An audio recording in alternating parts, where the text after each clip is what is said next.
Përshëndetje këtu nga sheshi, sërish në shesh.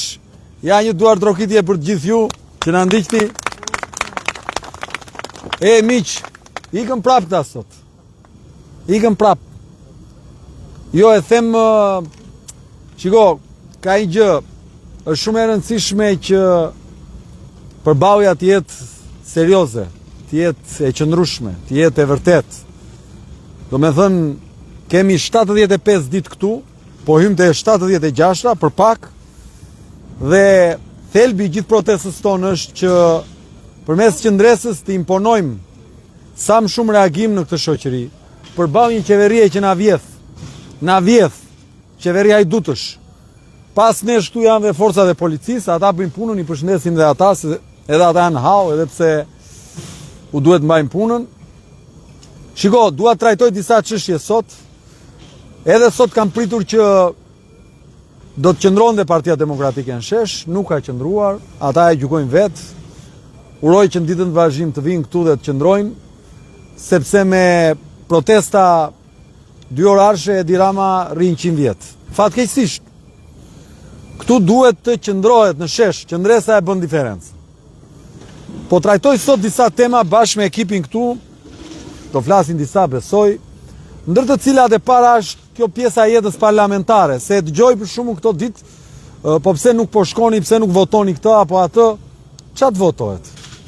U çua projekt ligji për minatorët, ndërkohë që Edi Rama ka 86 vota aty dhe kërkon ta trajtojë me normalitet parlamentin. Nuk është normalitet. Ai parlament nuk mund të trajtohet sikur është normalitet. Në atë parlament nuk mund të shqyrtojnë projekt ligje tashmë, deri ditën që ai parlament të shprehet me vot për kërkesën e drejtësisë, pra të prokurorisë posaçme, për të hequr imunitetin e Belinda Baukut dhe për të dhënë autorizimin për arrestim. Nëse ne shkojmë aty dhe vazhdojmë, bëjmë debate, edhe bëjmë sikur votojmë, ndërkohë që Edi Rama ka 86 vota, dhe nuk e vëm me shpatua pas murit Edi Ramën dhe deputetët e tij për të shprehur me vot, a janë pro drejtësisë apo janë kundër drejtësisë?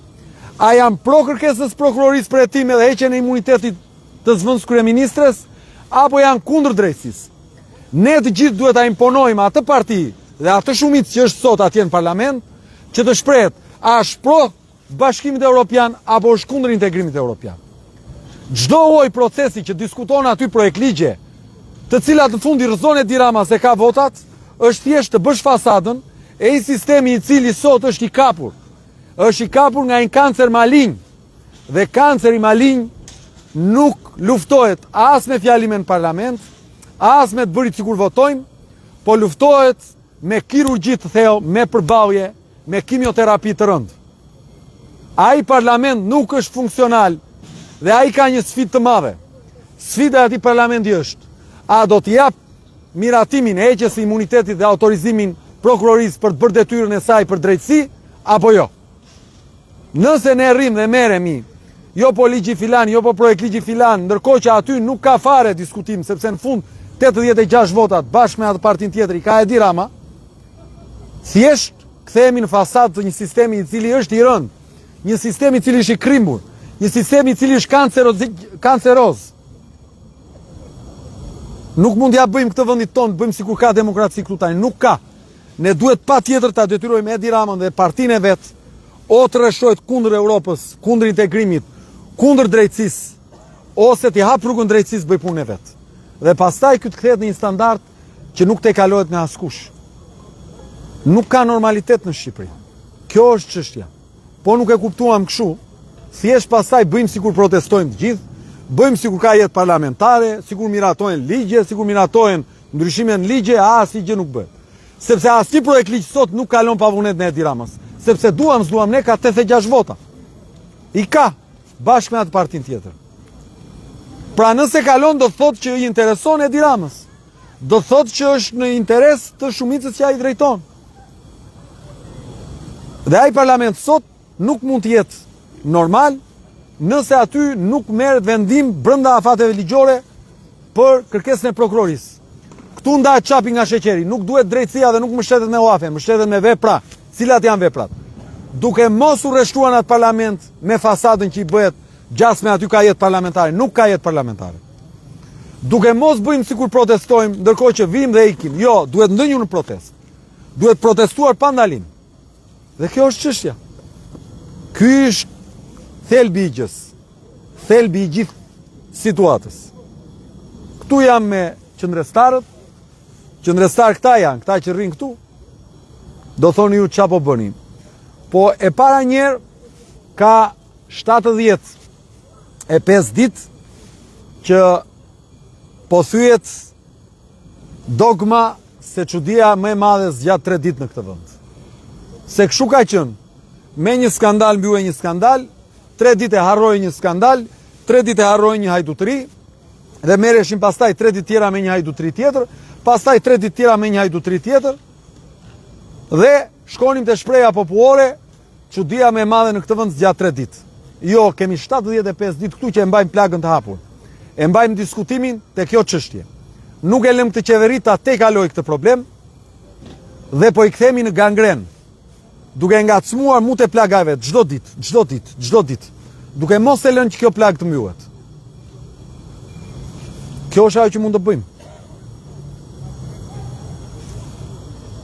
Nuk hedhim fishek zjarre, se nuk ndryshon gjë me fishek zjarre.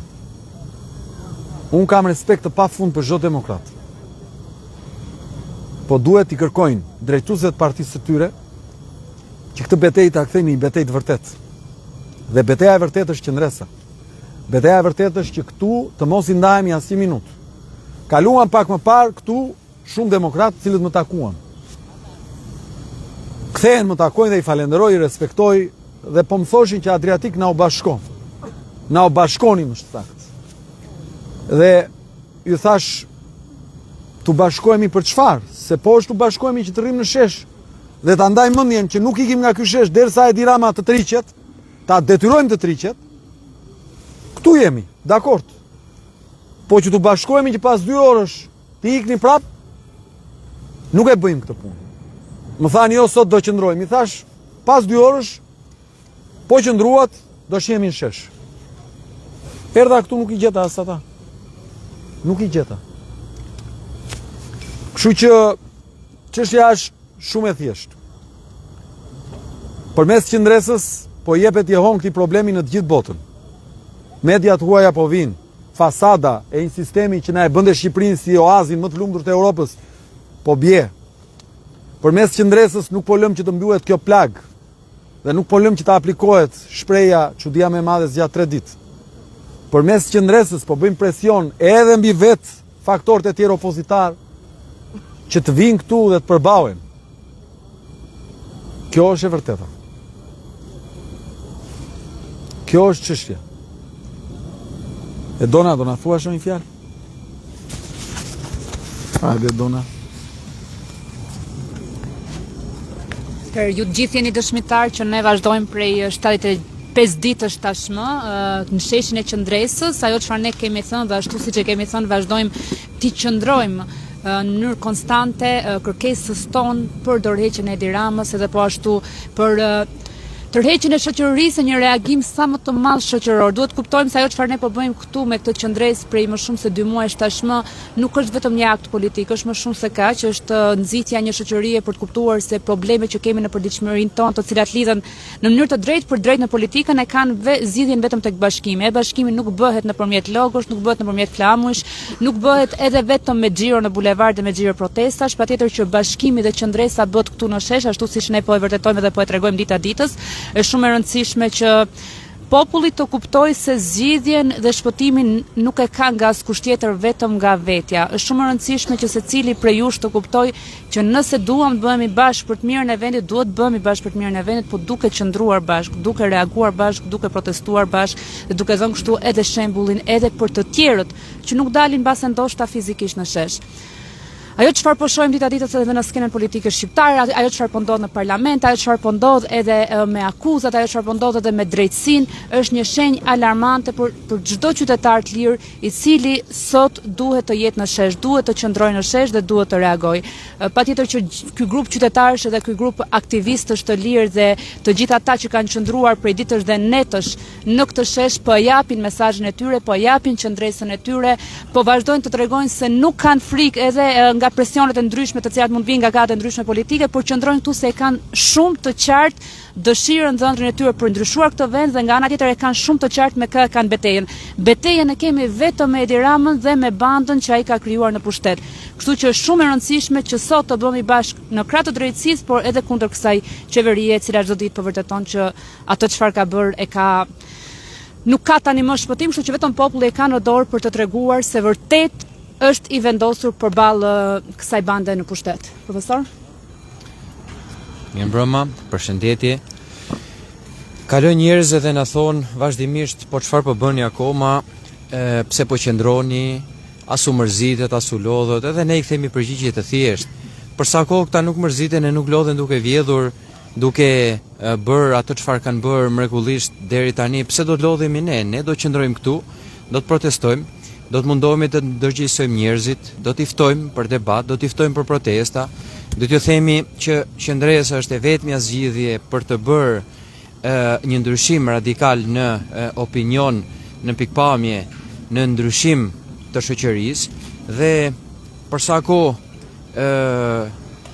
tempulli i shoqërisë moderne që është parlamenti është kthyer nga një institucion i degraduar, tani është edhe i neveritshëm për të dëgjuar me gjitha ato debatet gjin, yll, shpirt, është kthyer në një lloj përputhen, por i politikës, atëherë ndoshta i vetmi vend për të shprehur në mënyrë të lirë qytetarët është sheshi, por sheshi për ato që qëndrojnë dhe për ato që e kanë marrë seriozisht këtë punë.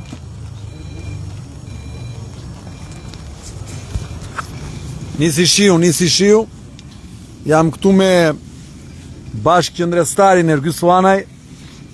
Ergysi për ata që ende nuk e kanë njohur, se një pjesë e madhe ju që na ndiqni e njohin, është doktor i shkencave në shkencat ushtarake, 18 vjet oficer në forcat e armatosura të Republikës së Shqipërisë, sigurisht që u tërhoq për shkak se është angazhuar në këtë betejë për ndryshimin e atë dheut dhe ka këtu 75 ditë pa ndërprerje. Në fakt unë sot do të tregoj një rast se për ata që pyesin vazhdimisht për numrat, që ju si keni numrat, është betejë e Çanakkales, ku po të marrësh numrat e ushtrisë turke në krahasim me forcat e tjera, pothuajse ishte sa 1/10. Armatimi ishin pothuajse 0 dhe është një moment në betejën e Çanakkales, pikërisht kur Ataturku u thot ushtarëve të vetë se i shikon që përballë kishin anzakët, grekët, anglezët dhe i kishte urdhëruar që të ngriheshin sulm. Në atë moment disa nga ushtarët të riqen mbrapsh, pasi nuk kishin fishek që të tidhnin, dhe ai thotë që unë nuk po ju urdhëroj që të ftoni, po ju urdhëroj që të vdisni. Dhe ata ushtarët e pak në numër marrin guxim, ngrihen, vrapojnë, vën bajonetat dhe zëri i tyre aq i fortë, aq i pastër, aq i brisht, i bën që trupat që ishin përballë, që ishin me 10 qindra më shumë se sa trupat turke, hynë në panik. 10 qindra mira se shumë 10 mira. Dhe atë betejë fitojnë turqit dhe krijohet dhe Republika Turke. Dhe unë nga këtu nga sheshi them që ne jemi aq të pastër, aq të bindur, sa që ne nga ky shesh nuk largohemi pa rënë Edi Rama. Pasi korrupsioni ka zënë çdo cep të administratës tonë qendrore, vendore, në çdo aspekt jetës tonë nuk kryejmë dot asnjë hall pa paguar, pa dhënë shvet, pa u kërcënuar. Është një republikë më keq se republikat e bananeve nazi.